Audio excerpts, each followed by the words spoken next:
Hey, welcome back to The Dive. Today we're chatting with the wolf of Weed Street, Jason Spatafora. But before we get into it, could you like, subscribe, and hit that little notification bell for me?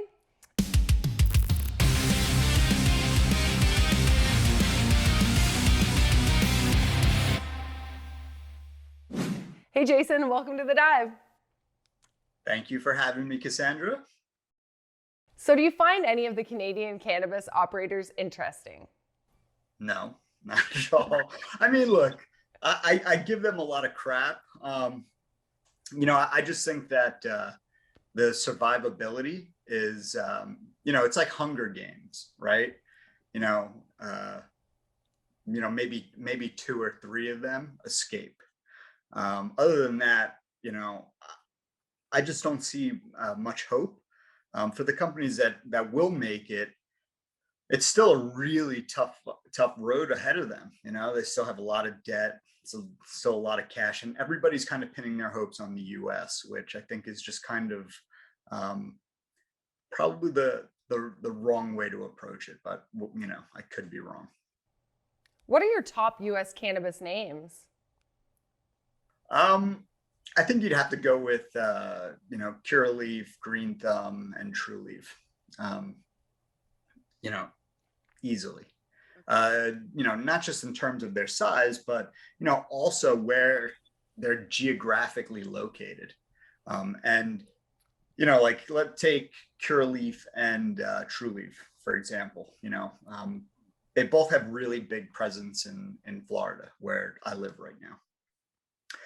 Florida is a medical state. If Florida goes rec, their numbers are just going to explode. And that's one. And then, if you're looking at New Jersey, which is just going rec, well, Curaleaf dominates there. Green Thumb dominates Illinois. So they've all the three of them have really planted flags all over the country in different ways.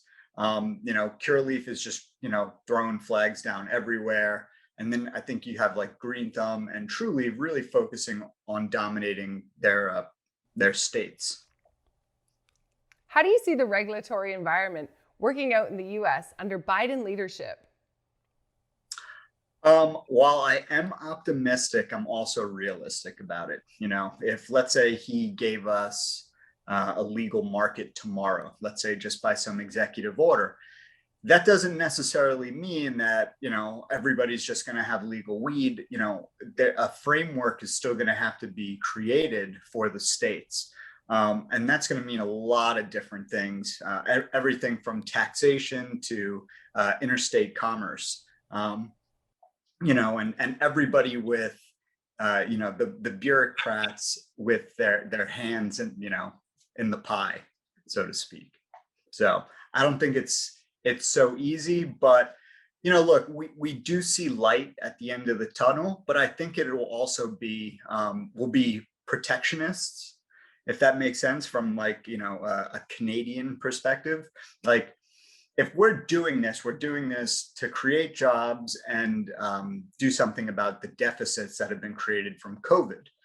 We're not going to be like, hey, Canadian companies or foreign companies, come to the United States and take jobs from Americans by proxy, or you're shipping that money off to a foreign country that isn't getting banged on taxes. So I mean, it's a little bit more complicated than that, but I think for an answer under a minute, that probably works. So do you see the Canadian names with NASDAQ and NYSE listings scrambling to buy US assets if at some point they get regulatory clearance? Well, I think you see Canopy has already done that with Terrace and Kronos, by proxy with Altria, kind of reverse. Afria has done it with Sweetwater.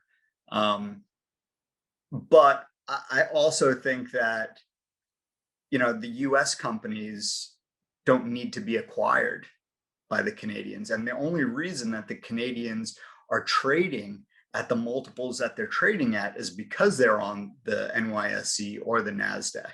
So it's not even really based off of their revenues their margins and their EBITDA, uh, they're not trading anywhere near where they should actually trade. It should be flipped. Like Curaleaf should be a $50 stock and Canopy should be, a $15 stock.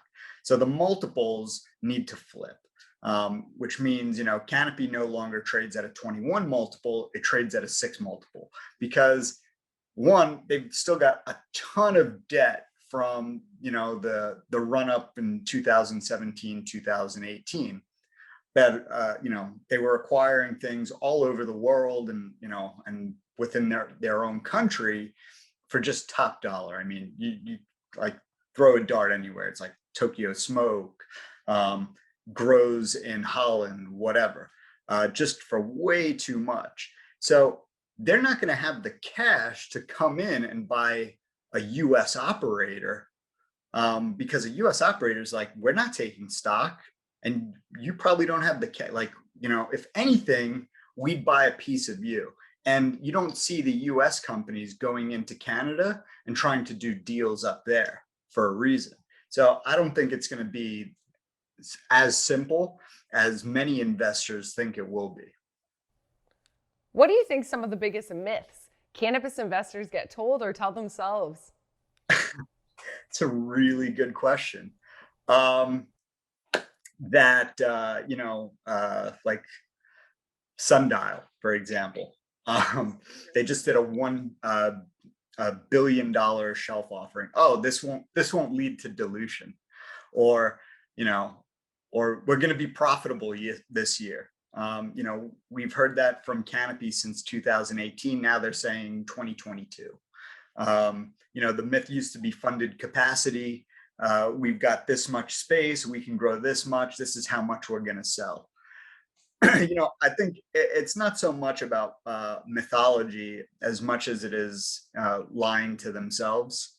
The real issue with Canada is, it's two-part, right? It's the companies took a lot of cheap money and weren't fiscally responsible with it on the basis that they were going to have a venue to sell product. And then Health Canada, just with all its bureaucracy, made it almost impossible for the legal market to thrive and really help the illegal market.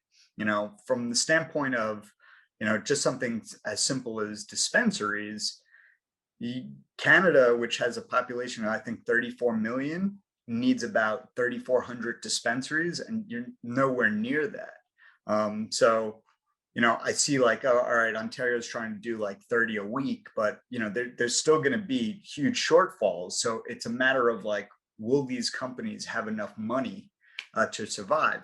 But if I really had to throw like the biggest myth, they always say, oh, Europe, that's where we're going to do it. That's where we're going to make things up. Europe would be lucky to do 100 million in cannabis sales this year. So, they're not in any rush. And South America is a mess. So, yeah. Okay, so let's talk trading strategy. What do you look for in a trade? What do I look for in a trade? A nice return. No, I think, if I'm getting into a trade, it's got to be something that, there's a fundamental reason for me to be long. And to, so I trade a lot differently. I think that the biggest issue new investors are going to have is if they start approaching pot stocks as, oh, I'm going to hold this for 5 years. Because, like for me, like if let's say I buy 1,000 shares of a stock, for example, I'll hold 750 at all times, but I'll take 250 and trade them. Because, as we know, cannabis will give you lots of highs and lots of lows, but a lot of range. And I'll use that range to get paid to be long. So, the thing that I look for the most is volume, price appreciation. And, I look for things that move with each other, kind of like the rising tide effect. I don't look for anything that's just kind of, the flavor of the month on Wall Street bets. I look for things that if somebody knocked me out and I was in a coma for a year, that whatever I bought today would be higher when I wake up. So what can you tell us about your trading group? Okay, so it's True Trading Group. So truetradinggroup.com. And we, I've been on Twitter for so long, and Twitter's kind of like a cesspool. And then when March and the whole pandemic hit, there was just so many opportunities, not even in weed and tech, options trading, the short side, the long side, whatever, that, I thought it was the right time to be somewhere where people actually wanted to learn. So what we did was we created like the Netflix of trading, where it's not something like, oh, join now, and then we bang you for every new course. Any new material that goes onto the site, and we've got a lot of material, everywhere from trade simulators to live squawks, which is like news feed, like in real time, to like we keep the averages of the mods. It's a room, it's videos, it's webinars, it's tutorials. We actually give people homework and coursework that they have to pass. They get badges and stuff. So basically we created like just kind of an all-inclusive place where people could learn that had no business or had never traded a stock in their life. So we have everybody from new traders to really experienced traders just coming in there for everything from options to stocks, with each mod having a specialty. So like for myself, it's options and pot stocks. Then for somebody else, it'll be small caps. For somebody else, it's like advanced option strategies. So, it's a really good place. We've been, we're probably one of the fastest growing trading platforms out there. And we give everybody a little trial. So you could do like a trial for it for like $3. It's ttg3.com. It's $3 trial for 7 days, and then you can test it out. But it's really helpful, because we see a lot of areas in the market that, people are either getting taken advantage of in or need to be taking advantage of. Wow, that sounds great, Jason. Thanks, Cassandra. And for our viewers at home, don't forget to like, subscribe, hit that notification bell. We'll see you next time on The Dive to talk all things small caps.